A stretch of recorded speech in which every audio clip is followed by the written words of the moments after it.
Hello नमस्कार दोस्तों। आज हम लोग बात करने वाले हैं भारत की पहली असली शिक्षा की देवी के बारे में। आज हम लोग उनके बारे में बात करने वाले हैं जिन्हें भारत की प्रथम शिक्षिका कही जाती है। न जाने किन किन नामों से लोग उन्हें संबोधित करते हैं। उनको ज्ञान की ज्योति भी कहा जाता है और ज्योति क्रांति के नाम से भी संबोधित किया जाता है। भारतीय नारी आंदोलन के जननी के रूप में भी याद रखा जाएगा और याद किया जाता है। भारत के इतिहास में हमेशा स्वर्ण अक्षरों में उन्हें याद रखा जाएगा और जाना जाएगा। डॉक्टर अंबेडकर ने एक बात कही थी, हम इसलिए आपको बता रहे हैं, खास करके बहुजन समाज के लोगों के लिए। बहुजन समाज के लोगों के लिए ये चर्चा करना ज़रूरी होता है, क्योंकि डॉक्टर बी.आर. अंबेडकर, पेरियार, सावित्रीबाई फुले, महात्मा ज्योतिबा फुले को जानते नहीं हैं, मानते तो बहुत है। जो लोग मानते हैं और जो लोग जानते हैं, दोनों में फ़र्क होता है। जानना और मानना तब जानना, दोनों में फ़र्क होता है। क्योंकि डॉक्टर बी.आर. अंबेडकर ने एक बात कही थी कि अगर कोई आदमी अपना इतिहास नहीं जानता तो उसे इतिहास रचने का अधिकार नहीं होता है। वो इतिहास रच नहीं सकता।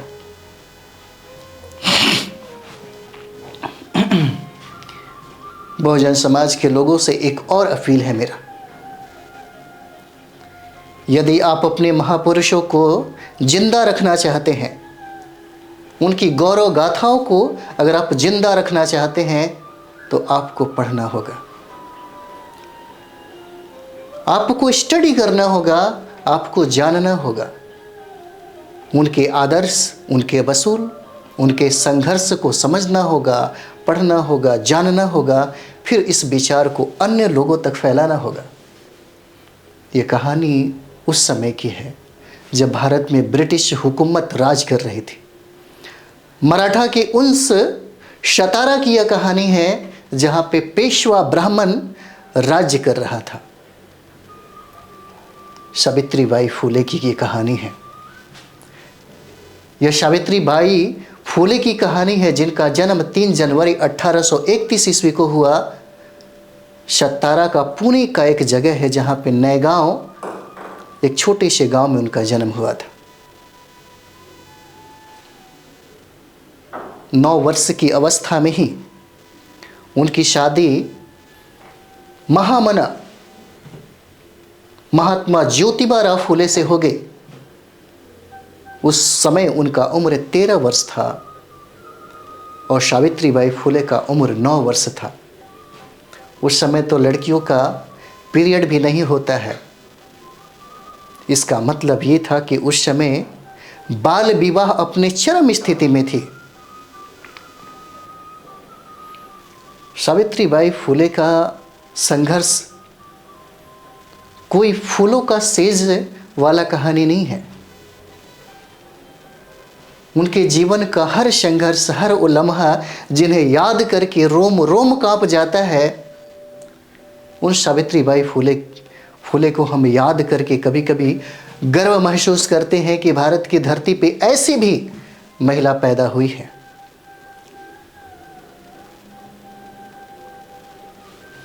कौन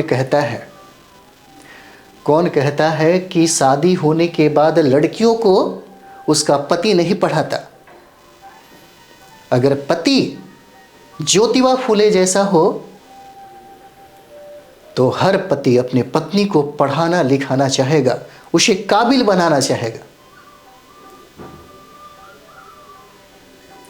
9 वर्ष की अवस्था में शादी होने के बाद भले वो अनपढ़ थी,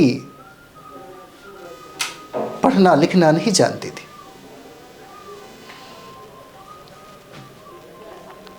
लेकिन रुझान था किताबों की तरफ। ईसाई पादरियों ने उन्हें मौका दिया था लेकिन उनके पिताजी ने यह कहकर मना कर दिया कि हमारे समाज के लोगों को पढ़ने का अधिकार नहीं है। और ये जो चाहत उनके मन में था वहाँ से दबा रह नहीं गया। शादी होने के बाद ज्योतिबा फूले इस बात को समझ गए कि सावित्रीबाई फूले पढ़ना चाहती है। एक समस्या थी उनके ज़िंदगी में कि वो घर पे पढ़ा नहीं सकते थे, क्योंकि अगर घर पे पढ़ाते तो सबसे ज़्यादा विरोध उनके घर वाले ही करते। और ज्योतिबा फूले जहाँ पे काम करते थे, खेतों में जहाँ पे काम करते थे, जब खाना बना करके सावित्रीबाई फूले अपने पति के लिए पहुँचती थी तो वहीं पे कुछ घंटे वो पढ़ाते लिखाते थे। कहा जाता है कि इश्क छुपता नहीं छुपाने से, वही वाली बात है। जो चाहत, जो आग सावित्रीबाई फूले के सीने में लगी थी, जो आग शिक्षा का ज्योतिबा फूले के अंदर लगा था, उसे कम नहीं किया जा सकता था। और शिक्षा की ज्योति से जो प्रकाश निकल रही थी, उस प्रकाश से सारे लोग डरे हुए थे, यहाँ तक कि उनके पिता भी डरे हुए थे। उनके पिता को जैसे ही पता चला, उन्होंने कड़े शब्दों में ये बात कहा था कि तुम मेरे बिरादरी में मेरा नाक कटवा दिया। हमारे समाज के लोगों को पढ़ने लिखने का अधिकार नहीं है, और ख़ास करके लड़कियों की तो बात अलग है। उन्होंने ये बात कही थी कि अगर पढ़ाई लिखाई करना है तो हमारे घर से निकल जाओ। उसी समय, उसी दिन उन्हें घर से बाहर निकाल दिया गया। ज्योतिबा फूले का साथ देने वाला कोई आदमी नहीं था, लेकिन एक उनके मित्र थे, मुस्लिम समुदाय से बिलोंग करते थे उनके मित्र, जिनका नाम था उस्मान शेख। उस्मान शेख ने अपने घर में उन्हें पनाह दिया। और उनकी बहन थी जिसका नाम था फातिमा शेख। फातिमा शेख से मित्रवत संबंध बड़ी गहरा हो गया सावित्रीबाई फूले को। शिक्षा का महत्व ज्योतिबा फूले को जो समझ में आ रही थी, वो चाहते थे कि पूरी दुनिया को, पूरे भारत के लोगों को इसका समझ आनी चाहिए। इस शिक्षा से वो जो चाहते थे एक अलख जगाने का, एक ज्योति, एक चिंगारी देने का जो महत्व था, इस महत्व को बखूबी वो समझते थे। और यही कारण था कि उन्होंने अपनी पत्नी को भी शिक्षित किया, और साथ ही साथ जो भी लोग मिलते थे सबको शिक्षा के महत्व के बारे में बताते थे। ये भारत का पहला इंसान नहीं थे जिन्होंने शिक्षा के महत्व को इतना ज़्यादा तरजीह दिया। इससे पहले बड़े बड़े विद्वान भी हमारे भारत में शिक्षा के महत्व को बताया था। महात्मा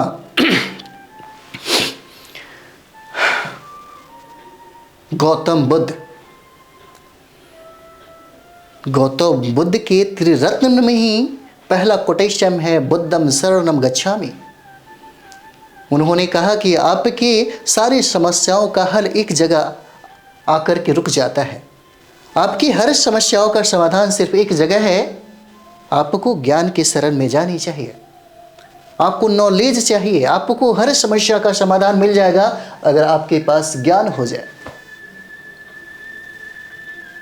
और यही बात डॉक्टर बी आर अम्बेडकर ने जब समझा तो सबसे ज़्यादा और सबसे अधिक बल और सबसे प्रायोरिटी, प्रथम जो बल उन्होंने दिया समाज के लोगों को, यही कहा कि सबसे ज़्यादा लोगों को शिक्षा ग्रहण करनी चाहिए।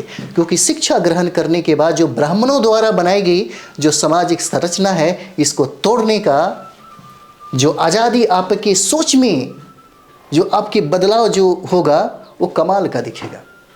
इसलिए उन्होंने सबसे ज़्यादा जोर एजुकेशन पे किया। इसलिए उन्होंने टू राइट टू एजुकेट की बात की। शिक्षित बनो, फिर उसके बाद शिक्षित करो। राम राज्य में ऐसे कहा जाता है, ऐसे राम का कॉन्सेप्ट ही गलत है। कहा जाता है कि भारत के जो पूर्वज थे, जो शूद्र पूर्वज थे, एक ऋषि, एक संत, एक महान तपस्वी थे जिनका नाम था शंभुक ऋषि। उन्हें भी शिक्षा के महत्व को बखूबी समझा। वो भी अपने समाज के लोगों को शिक्षित करना चाहते थे, लेकिन राम के द्वारा उनका गला कटवा दिया ब्राह्मणों के द्वारा। ब्राह्मण क्यों चाहते थे कि भारत के जो एसी एसटी ओबीसी के लोग हैं वो शिक्षा ग्रहण न करें? क्यों उनको शिक्षा के अधिकारों से वंचित रखा गया? शिक्षा का अधिकार उनसे छीन लिया गया, बाकी सिर्फ वो अधिकार दिया गया जिसमें इंसान सिर्फ गुलाम बन के रह जाता है और जानवरों जैसा जिंदगी जीता है।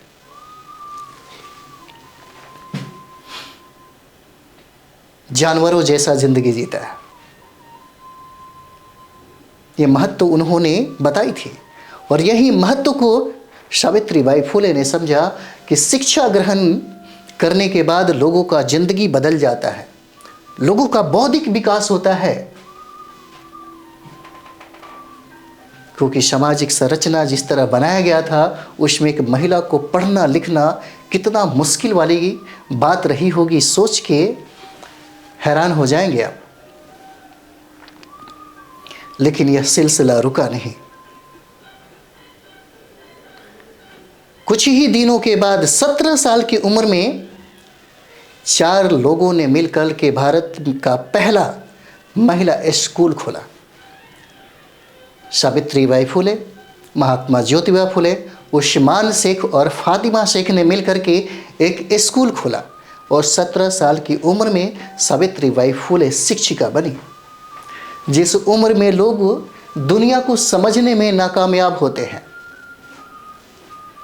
उस समय सावित्रीबाई फुले शिक्षा के महत्व को पूरी जग जग में समझा रही थी। लेकिन शिक्षिका का जो सफ़र है, जो संघर्ष है,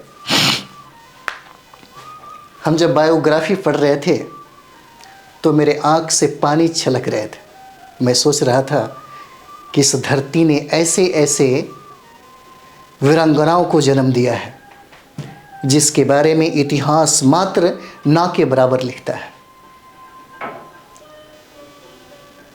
बिल्कुल ना के बराबर लिखता है। 17 साल की उम्र में उन्होंने शिक्षिका बन गई।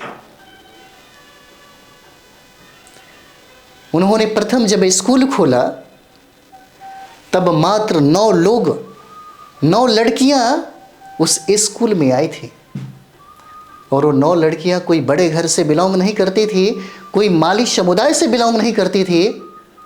वो सबसे शूद्र, अति शूद्र कहे जाने वाले महार जाति से बिलोंग करती थी, जिसको पेशवाओं ने सबसे ज़्यादा कठोर नियम कानून में बांध दिए थे। पेशवाओं ने शूद्रों, अति शूद्रों को तो कमर में झाड़ू और गले में मटका बांध दिया, ताकि वो रास्ते से जब भी चले तो इसका निशान मिट जाए, वो रास्ते पे थूक न फेंके जो स्वर्ण और ब्राह्मण जातियों का धर्म भ्रष्ट हो जाए। इतनी कठोर और नियम कानून बनाए गए थे। लेकिन इन्हीं महारों ने, एक कमाल की कहानी याद आता है, इन्हीं महारों ने, मात्र 500 महारों ने इस पेशवाओं की 28,000 सेना को पलक झपकते ही मसल के रख दिया। ये आत्मसम्मान की वो लड़ाई थी जिसे हम लोग भीमा कोरेगांव के नाम से जानते हैं। और इसी भीमा कोरेगांव में महार जाति के लोग लड़े थे, वो पूर्वज जिन्हें याद करके हम गर्व से भर जाते हैं।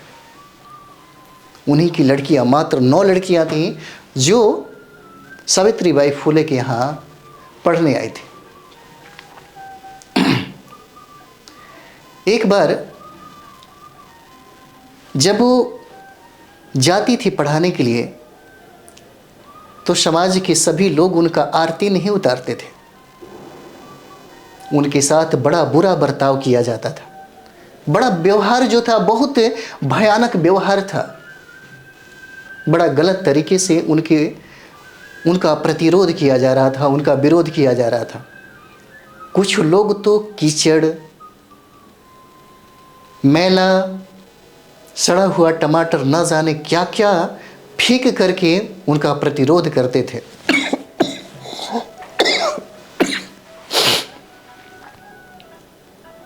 उनके साड़ी एकदम गंदा हो जाता था। एक दिन की घटना नहीं थी, ये घटना उनके जीवन में, उनके दिनचर्या में इस तरह शुमार हो गया कि उसमें जीने की इन्होंने आदत ही लगा ली। लेकिन ये ज़्यादा दिनों तक नहीं हुआ। एक दिन परेशान होकर के उन्होंने अपने पति से कहा कि मैं आज के बाद पढ़ाने नहीं जाऊंगी। उन्होंने कहा कि आज के बाद मैं पढ़ाने नहीं जाऊंगी। तो ज्योतिबा फुले ने अपने पत्नी को समझाया कि समाज के जो लोग हैं ऐसा करेंगे। एक बकरी का बच्चा था, कहीं किसी फील्ड में, कहीं चरागाह में वो चर रहा था बच्चा। जब वो शयान हुआ तो अपनी माँ से पूछा कि माँ, जब हम बड़े हो जाते हैं, जब हम शयान हो जाते हैं तो लोग हमें काट कर खा जाते हैं। बकरी का बच्चा अपने माँ से यही सवाल कर रहा था कि माँ, जब हम बड़े हो जाते हैं तो लोग हमें काट के खा जाते हैं। इतना ही नहीं, हमारे खून से देवी देवताएं भी संतुष्ट होती है। ऐसा क्यों होता है? ऐसा क्यों होता है माँ, बताओ ना मुझे। तो बकरी ने अपने बच्चे को यही जवाब देती है कि बेटा, जब तुम्हारा बाप ही बोका हो तो समाज के लोग क्या तुम्हारा आरती उतारेंगे? ज्योतिबा फुले ने शायद यही से ही कुछ कहा होगा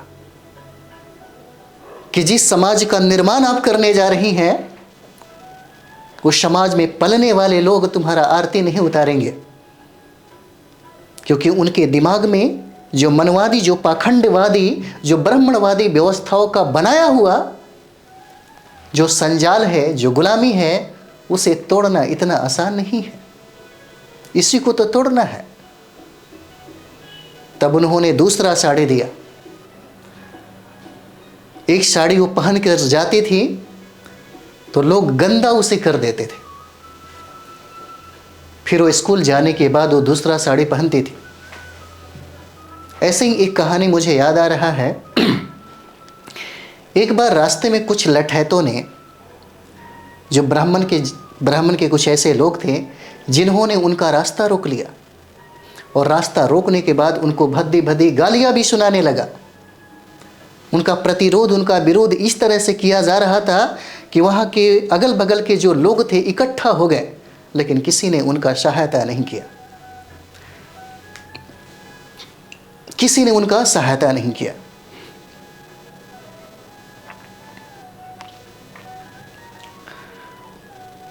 तब उन्होंने अपना विरोध जताते हुए उस व्यक्ति के गाल पे एक थप्पड़ मारी। फिर दोबारा वो आदमी कभी सावित्रीबाई फुले के मार्ग में नहीं आया और हिम्मत तक नहीं किया। इसलिए कभी कभी समाज को या समाज का निर्माण जब किया जाता है तो शेरनी के भांति भी कभी कभी अपने आप को समाज के सामने प्रस्तुत करना होता है। एक बात याद आ रहा है मुझे। एक बार अंबेडकर साहब, एक घटना थी जिसमें वो डर गए थे, क्योंकि वो पूना पैक्ट की कहानी थी, कम्युनल अवार्ड की बात थी। क्योंकि कांग्रेस जब लंदन द्वितीय गोलमेज सम्मेलन हुआ था तो गांधी ने सबसे ज़्यादा विरोध किया था, और दलितों का पृथक निर्वाचन जो पद्धति, जो प्रणाली थी, अंग्रेजी हुकूमत ने माना था। और अंबेडकर साहब को कहा था कि आप जाइए, आपके समाज का, आपके लोगों का कल्याण होगा। लेकिन महात्मा गांधी इससे नाराज हो गए और वो बीच में ही उठ करके भारत आ गए। और भारत आने के बाद उन्होंने इस तरीके से अनशन किया, इस तरीके से लोगों को उनके खिलाफ खड़ा कर दिया कि सारे के सारे लोग डॉक्टर B.R. अम्बेडकर के जान लेने के तुल गए। एक प्रोग्राम रखी गई थी, सुनिएगा इस चीज़ को, एक प्रोग्राम रखी गई थी। अम्बेडकर नहीं चाहते थे कि बखेड़ा और इतना बड़ा नौटंकी हो, लेकिन वो गए और उनके साथ उस समय उनकी पत्नी रमाबाई थी। जब रमाबाई को ये बात पता चला तब उन्होंने कहा अंबेडकर को कि अंबेडकर, इन लोगों में कोई भी अगर एक है तो बता दो उसका नाम जो तुम्हारा विरोध करता हो, अगर मैं उसे गला ना काट दूं तो मैं भी एक महार की बेटी नहीं। इस तरीके से एक पत्नी रमाबाई जो डॉक्टर B.R. अंबेडकर का साथ निभाया। जिस प्रकार हो, जैसे भी हो, उन्होंने उनका मनोबल बढ़ाया। जब आत्मसम्मान की बारी आती है तो कभी झुकना नहीं चाहिए, कभी भी रुकना नहीं चाहिए। और इसी समय जब अपने घर से ज्योतिबा फुले निकले तो एक नदी के किनारे एक महिला, जो विधवा महिला थी, वो अपना जान देने के लिए तुली हुई थी। तब जाकर के ज्योतिबा फुले ने उस ब्राह्मण विधवा को बचाया और उसे लेकर के अपने घर गए। उस समय विधवाओं की हालत बहुत ही खराब थी, क्योंकि छोटे उम्र में ही लोगों का शादी कर दिया जाता था। जब लड़कियां जवान होती थी, जब यंग हो जाती थी, उस समय उनके पति मर जाते थे और बहुत होता था इस तरह से। लेकिन ब्राह्मणों ने एक व्यवस्था बना रखी थी कि अगर कोई महिला विधवा हो जाए तो उसको सर मुड़वाना अनिवार्य कर दिया गया। उनको ब्रह्मचर्य का पालन करना होता था, उन्हें सामाजिक समरसता से दूर रखा जाता था, उनको कठोर से कठोर दंड जैसा जीवन जीना होता था। लेकिन समाज का दकियानूसी देखिए, इन्हीं ब्राह्मणों ने एक तरफ ब्रह्मचर्य का पालन करने का एक ढोंग भी किया और साथ ही साथ उस महिलाओं के साथ संभोग भी करना उचित समझा। उन महिलाओं को अपना यौन सुख का साधन मान लिया। इन महिलाओं को सिर्फ सेक्स का एक मशीन ही समझना ब्राह्मणों ने सही समझा और इस क्रिया में वो महिलाएं गर्भवती हो जाती थी। इस बच्ची को बचाने के लिए समाज में कहीं ताना बाना खराब ना हो जाए, इससे बचने के लिए वो महिलाएं आत्महत्या कर लेती थी, या तो बच्चे को जन्म देने के बाद उस बच्चे की हत्या कर दिया जाता था या कहीं फेंक दिया जाता था।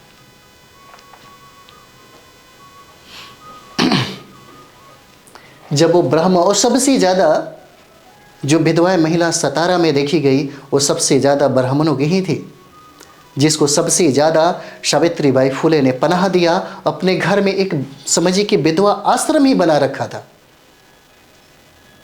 और वहाँ पे जितने भी बच्चे होते थे विधवाओं के उनके लालन पालन का जिम्मेदारी, उनके भरण पोषण का जिम्मेदारी सावित्रीबाई फुले खुद उठाई थी।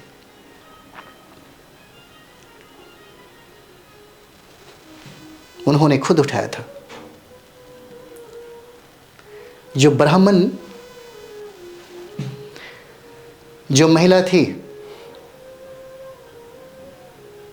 जिसे ज्योतिबा फुले अपने घर लेकर के गए थे, सावित्रीबाई फुले ने उस महिला को भरोसा दिलाया कि तुम्हें मरने की ज़रूरत नहीं है, तुम्हारा जो डिलीवरी है हम बहुत अच्छे तरीके से करवाएंगे और इसका लालन पालन और तुम्हारे ख्याल जो है वो हम सब मिल के रखेंगे। हालांकि बड़ी जब उस महिला का डिलीवरी हुआ तो एक बेटा पैदा हुआ। कुछ ही दिनों के बाद उस जो विधवा महिला थी वो गुजर गई, मर गई।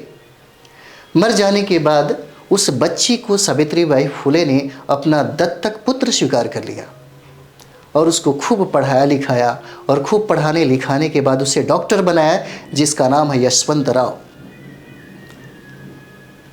उसको पढ़ा लिखा करके उन्होंने डॉक्टर बनाया और सबसे ताजुब की बात क्या है कि उन्होंने अलग जाति में, दूसरे जाति में शादी करवाई, उनका विवाह करवाया। यह भारत की प्रथम अंतरजातीय विवाह था।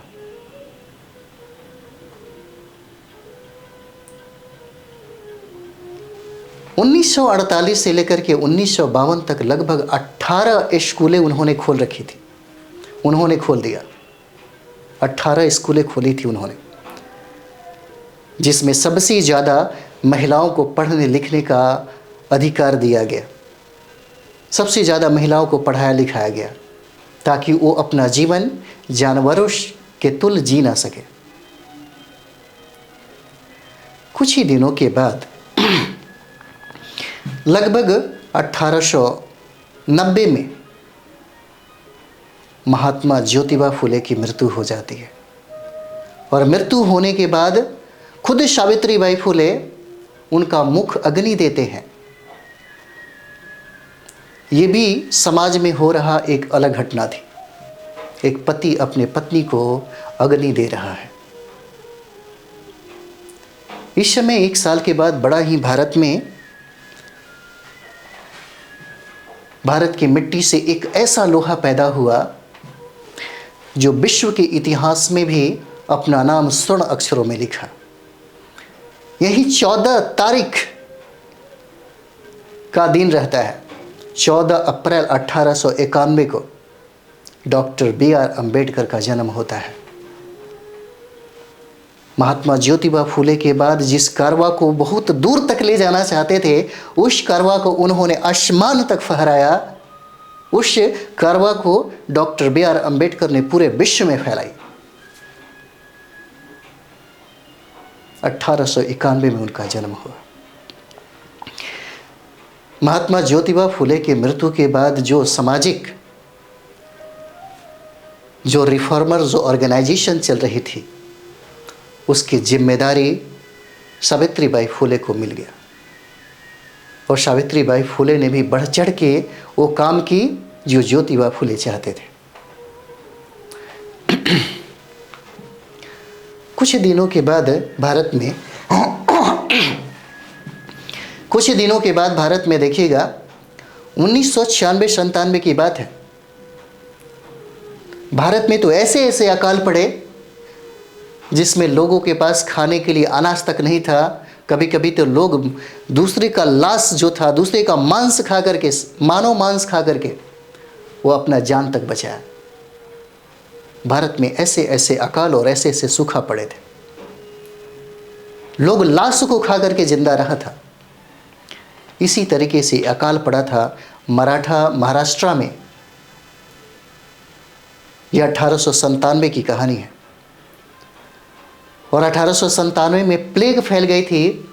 और प्लेग से बचने के लिए उनकी सेवा भाव से हमेशा सावित्रीबाई फुले ने प्लेग को लेकर के इतना चिंतित रहा करती थी कि जिसे ये प्लेग हो जाता था, एक छूत वाला रोग है, अगर कोई इसके संपर्क में अगर चला जाए तो उसे भी वो बीमारी प्रभावित कर देता है।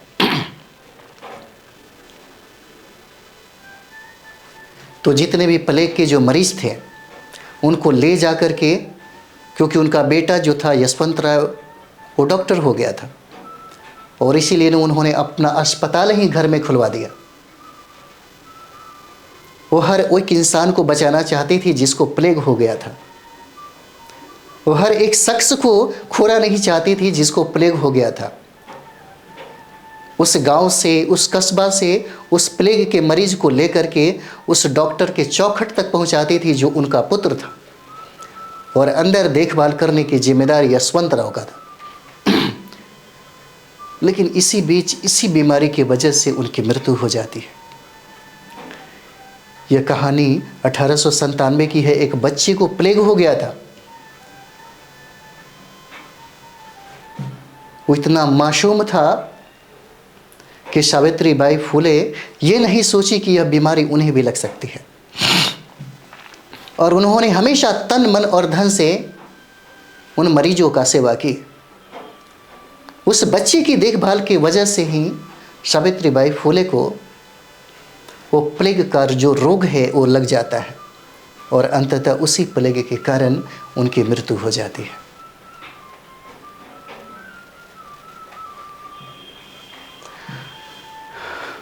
अगर आप अपने पूर्वजों की